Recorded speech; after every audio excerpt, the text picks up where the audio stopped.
that's all that's saying, so you need to pull up a little bit. A little touch to the left. Just stop and turn, that's it. Push forward a little bit. Line flow. That's good. Line flow. Forward nose up a touch. A little bit low. 500. Line flow. Good. Keep going, don't turn yet. You can see the guiding lights now, that's what we're aiming for. Yeah, okay.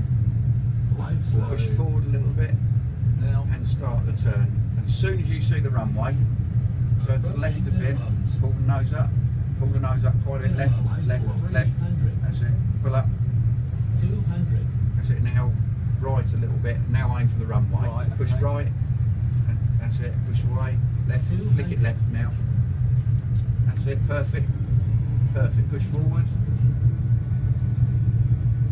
left a bit more, that's it, now back to the right, Don't sink. 200. Don't left a sink. bit more, we're going to hit the grass, but now pull up a lot, 100. right up, 50, 40, 10. done it, and push forward, not on the runway, but that's it, keep those in the centre, that's it, hell has. let go of the yokes now, just keep it straight with the feet, so full left rudder, Right. left, is that left rudder? That's left rudder, Tim, not the right No, one. it is left. That's it. Got it. Right. Hell. It's that last 500